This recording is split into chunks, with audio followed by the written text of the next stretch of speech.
Dismissed from the government job. देखो बेटा, अंग्रेजी में दो शब्द प्रयोग होते हैं सरकारी नौकरी से निकाले जाने के, एक है रिमूवल और एक है डिसमिसल। डिसमिसल का मतलब होता है बर्खास्त करना और रिमूवल का मतलब होता है निकाला जाना।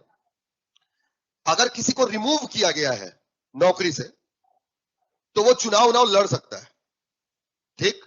लेकिन अगर बर्खास्त कर दिया गया है तो बर्खास्तगी और रिमूवल में बेसिक डिफरेंस यही है, रिमूवल के साथ कोई डिस्क्वालिफिकेशन नहीं है, आपकी नौकरी चली गई बस। और डिसमिसल के साथ में डिस्क्वालिफिकेशन है कि दोबारा आप कोई सरकारी नौकरी नहीं कर सकते, दोबारा आप भारत में कोई चुनाव नहीं लड़ सकते। सही बात। जैसे सपोज करें आप एक गवर्नमेंट ऑफिशियल्स हैं, बतौर डिप्टी कलेक्टर हैं, और आपके क्षेत्राधिकार में कुछ गड़बड़ी पाई जाती है। जैसे मान लीजिए कि आप ट्रांसपोर्ट में, अभी आप देखे होंगे एमपी में एक हादसा हुआ गुना में, और वहां के आरटीओ वगैरह को सस्पेंड कर दिया गया। तो मान लेते हैं कि ऐसी कोई घटना आपके क्षेत्राधिकार में हो गई जिसमें आप डायरेक्ट इन्वॉल्व तो नहीं है, आपके कर्मचारी करते हैं, लेकिन जिम्मेदार तो आप होंगे क्योंकि आप उस क्षेत्र के प्रभारी हैं, तो आपको नौकरी से निकाल देगा, that is removal.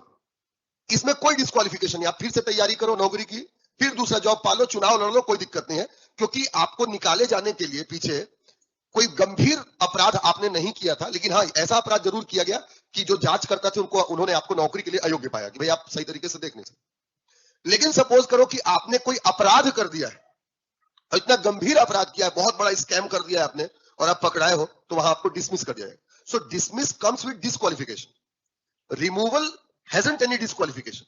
You can prepare for the next government job, you can contest in election if you have been removed, but if you have been dismissed there shall be disqualification, you cannot contest in any election of the country, आप किसी भी चुनाव में नहीं लड़ सकते। तो यहां पर बर्खास्त शब्द प्रयोग किया गया है, ठीक है। if any person is dismissed from the government job, समझ में आया।